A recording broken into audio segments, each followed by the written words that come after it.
Hello, lovely viewers. Welcome to the Roundtable discussion on Republic TV. I am your host, Kiriel Nanakwesi Ochre. Enjoy your time with me today. We'll be delving into the dailies and we'll be picking up our news from various outlets. We'll be discussing several other topics. There are things of interest, including the burial and the laying in state of the Asantehema and many other topics to be discussed today. We start delving into our dailies from the Republic Press. On the front page of the Republic Press, we have Brian fires up MPP base, pledges results-driven and bold leadership. On the front page of the Daily Gist, Mahama dodges bar confab over Chief Justice removal. On the front page of the Daily Guide, Asantehema goes home. Mahama big shots mourn with Otumfo. Also, on the front page of the New Weekend Crusading Guide, it says, NIMO's swoops rescues forest reserves from galamseyers. From the source, on the front page of the source, it says, Ghana bids Asantehema farewell. On the front page of the Daily Analyst, we have lead fight against galamsey. GJA president urges journalists. On the demise of Asantehema, so many people through the royal palace of the Asantehene. It tells you the significance of the palace and the person involved. Asantehema, born in 1927, prophesied to by the late Kweku Free, a reverend priest in the Ashanti Kingdom, to become the Asantehema, rose to the throne in 2017 after the demise of her mother. She was the firstborn of her mother, who was the Asantehema for some 39 years. She was also the first daughter of the lady and the senior sister of the current Asantehene, Nana Osei Tutu II. Osei Tutu Nyamekese Yesomo. She reigned for 8 years. A very quiet life, lived and acted in her role professionally. In her professional life, she was a caterer, and that showed in her life all the way until the time of her death. She served people, cared for people, and wanted to see people satisfied at all times. She took care of thousands of people in her 8-year reign, paying for medical bills of new mothers. She launched a breastfeeding program annually. Behind the cameras and behind all the fanfares that is usually mad by politicians, she avoided that but touched so many lives. As time would have it, this is where her period and her tenure ends. May her soul rest in peace. Delving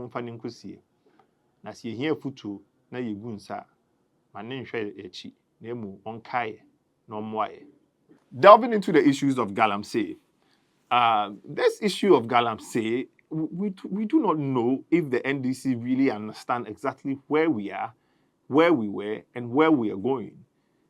You see, there are so many things that the NDC spoke about when they were in opposition.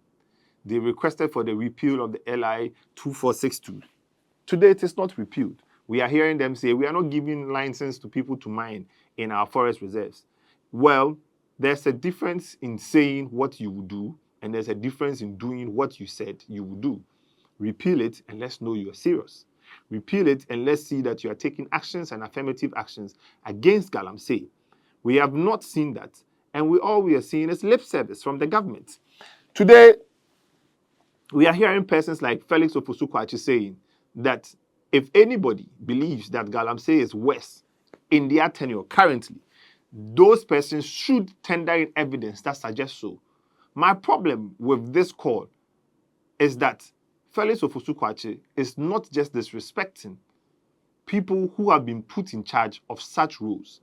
For example, Ghana Water Company, which is a subsidiary agency owned by the state of Ghana, is claiming that the turbidity right now is higher than before. Are we saying that prior to this government coming into power, we did not have data that suggests that it has gone higher and it is worsened as at now? As at today, Ghana Water Company is closing down and shutting down some of their plants because they cannot treat water coming from such areas due to galamsey and its effects. So what exactly is Felix Ofosu-Kwakye waiting for to know that there is indeed evidence to suggest that galamsey is worse than it was last year?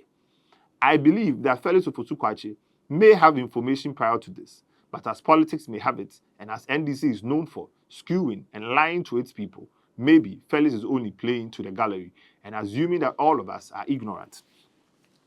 Now, one of the problems that I have is somewhere last year, we heard from one of my favorite MPs, FERU, of the Efidwase Asokore constituency.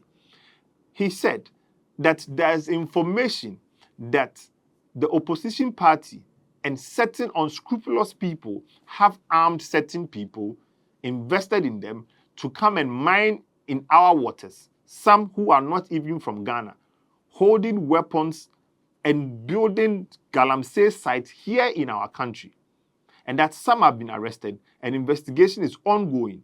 He believed that some of these people were brought into this country by the opposition then and claimed that the reason why they are bringing these people on is to cause mayhem, confusion, and that when there's an uproar in this country, people who have legitimate license to mine would even be affected by the uproar. And then at the end of the day, the government lose elections. So Ghanaians need to be careful and understand the matters as it is. Unfortunately, the NDC took advantage of these things. And indeed, today, what are we seeing? We are seeing well-armed men manning and guiding galamsey sites, fighting and retaliating when armed military men of the state go into these places to shut them down. I have seen a video of the DCE of Kwau going into galamsey sites to fight with individuals to leave the place. These people are only emboldened because we had an administration or an opposition government that went on and boldly said to the people that Mustafa Gbande said it. We have Kwaku Boahen boldly bragging about how the MPP lost votes in certain areas just because he went there, promised them that if they voted against the MPP, the galamsey that Akufo-Addo put his life on the line, his presidency on the line for, to end, he will restore them back into the mining areas. He bragged about it and said in 2024, he is going back there to do more. Today, we have the MP who won, the MP-elect for Akwetia, saying that we can no longer be arresting our youth for galamsey. Then in opposition, what did they say? They said to us, now listen, people don't have skills. People don't have employment. If we take them out of galamsey, they will go into high crimes. They will go into robberies. So we need to, first of all, create an employment for them. This government came into power and has already sacked 40,000 employed Ghanaians. Ghanaians who've been employed to take monthly salaries so they may not do galamsey. You sack them. Now you sack them so they do what? So they go into galamsey. Is that the reason why it is worse now? Mr. President, I ask. Felix Ofosu-Kwakye, we ask. Ghanaians want to know the evidence on why galamsey is rift and thriving now may be as a result of your own sayings or things that you assume or you thought that your research has informed you. Number one, being unemployment. So I ask, you sacked 40,000 men. If 10% of them decide to go into galamsey, then we have 4,000 new workers doing galamsey. What is your plan for these people when you are sacking them? We had Sami Jemfi using legal jargons on TV, on radio, saying Akufo-Addo going around to burn excavators were illegal and that you cannot burn people's excavators. Today, what are you doing? You are burning excavators. You are sending military men with arms. Not long ago, you were reporting the country to Amnesty International for using military men, Operation Vanguard, to shoot at miners. Today, what are you doing? Is it the people that you gave arms to? The people that you emboldened? Are they the people you are fighting now? No wonder many say we should treat galamsey as a form of terrorism. That anywhere we go and we find people doing galamsey, we treat them as terrorists. Shoot to kill on sight. Maybe that's the only way to end. How long would we complain about galamsey? To what extent? What do we have to lose? Do we have to lose our voices or our lives before we are heard? On the 21st and on the 22nd, there's going to be a demonstration We've heard from the National Youth Organizer of the MPP. We've heard from neutrals and NDC sympathizers alike complaining and saying that the government has taken them for granted and that many of them did not vote only on the lines of policies and economic problems, but a lot of them changed their mind because of the environmental issues on Galamsey. Today we have the Ghana Medical Association saying that they would vote and they vow to push Mahama out if he does not end Galamsey during his tenure. Well, maybe he does not care. Maybe he's a dead goat and he does not feel what you're saying. Because after all, he's promised that he does not want a second term and he only wants a one term. So for one term, he needs to gather all that he wants to gather. He needs to make all that he wants to make. He needs to make sure that the dollar is stable through Galamsey gold. So if you do not have water and dollar is a cedi, maybe you will be comfortable. Maybe you will be happy. Maybe as a Ghanaian, all you want is to be able to import things from abroad. So maybe if we have enough dollars and dollar is just one Ghana cedi, you will be able to import water without worry. Maybe when we have enough dollars and dollar is just one cedi, maybe you'll be able to buy the medication that will treat all kidney problems that we are seeing now. Maybe if dollar is just one cedi and you're a child born in a village somewhere without a nose, we'll be able to afford one for you. If you're a child born somewhere with deformity, you will be able to repair it at a cheaper cost. So maybe that is why he doesn't care. Ghanaians, this is the time. I've heard Professor Jampo say the MPP has hijacked the movement and making it their own, and that he is appalled about how they are going about it. Professor Jampo is one of my favorite people. He's my lecturer, and I respect him a lot. But this, I beg him to sit it out. Listen, in this country, no one thing belongs to any person, more especially when it is the problem of the people. Galamsey is a national problem. It belongs not to the NDC, neither does it belong to the MPP at any point in time. So what we want to say to all Ghanaians alike, treat Galamsey as a problem of every single person, including your mother in the village and you here in the city. Galamsey is not MPP, it's not NDC. It is Ghanaian and a Ghana problem. On the other side of the news, we have Dr. Brian Echampon initiating his campaign. He starts his campaign officially on the 24th of September 2025. Yesterday on the 18th, he met about 800 delegates in Kwetiakwa, where he discussed with them his plans and what he plans to do. He initiated his campaign from home. He told them that for him, his agenda is simple. It's on infrastructure, job creation, and for a man who has been known for business over the last 20 years. And the other part that makes him a strong man that everybody, most Ghanaians have been looking for, is a military man who has discipline. A lot of Ghanaians have been saying that when we give the country to the military, they will do it. Finally, we have a man who has served in the army. And so he says that the third most important thing on his list is also security. In infrastructure, he breaks it down to a couple of things, and I will explain a few to you. In infrastructure, he talks about schools. In infrastructure, he talks about roads. In infrastructure, he talks about health. Health is one of the things that really concerns him. He says health should be at the doorstep of every single Ghanaian. When it comes to job creation, we are talking about a man who believes in spending money in infrastructure to create jobs, employ people, so they get meaningful pay and go back to take care of their homes. Now, during infrastructure, workers will be employed, people with skilled labor and unskilled labor will come into place. When these infrastructure projects are done, people will be asked to man such places.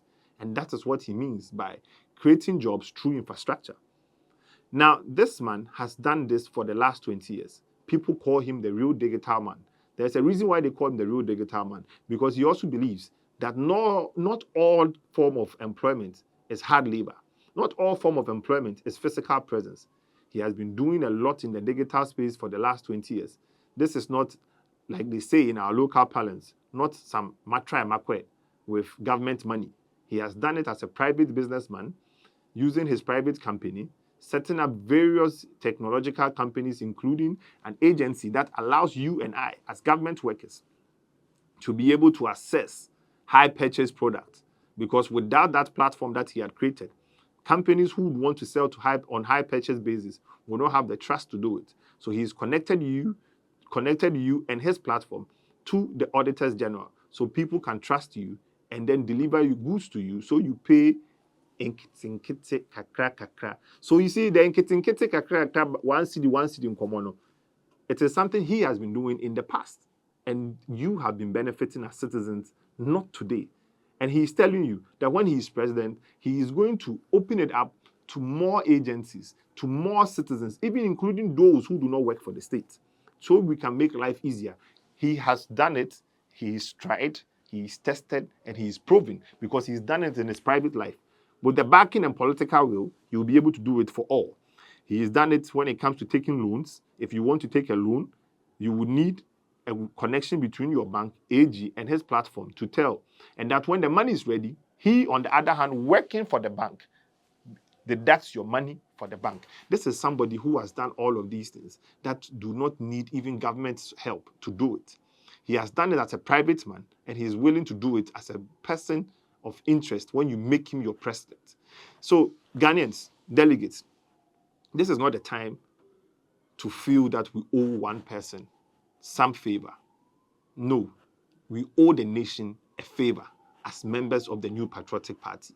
We owe the nation a favor of giving them a candidate who has been tried and tested and can do exactly that which he says he will do.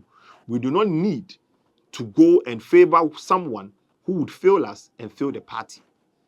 The MPP is a winning symbol. The elephant, which is in the MPP, is a winning symbol. And that we are here to give Ghanaians victory in their finances, victory in their health, victory in infrastructure, victory in education, victory in security. We cannot fail Ghanaians. And so we need one person that Ghanaians can trust, give him the mandate, and indeed change lives. It is not just about being a flag bearer, but it's about being a president. Who do you trust? I trust Brian Echampo. I hope you do too. Also, I would like to speak on the tensions going around with regards to General Esiedu Nketia going around doing his tour. Well, the tour he claims is that of executives and not for the government machinery, and that is for the NDC itself, and he's leading it.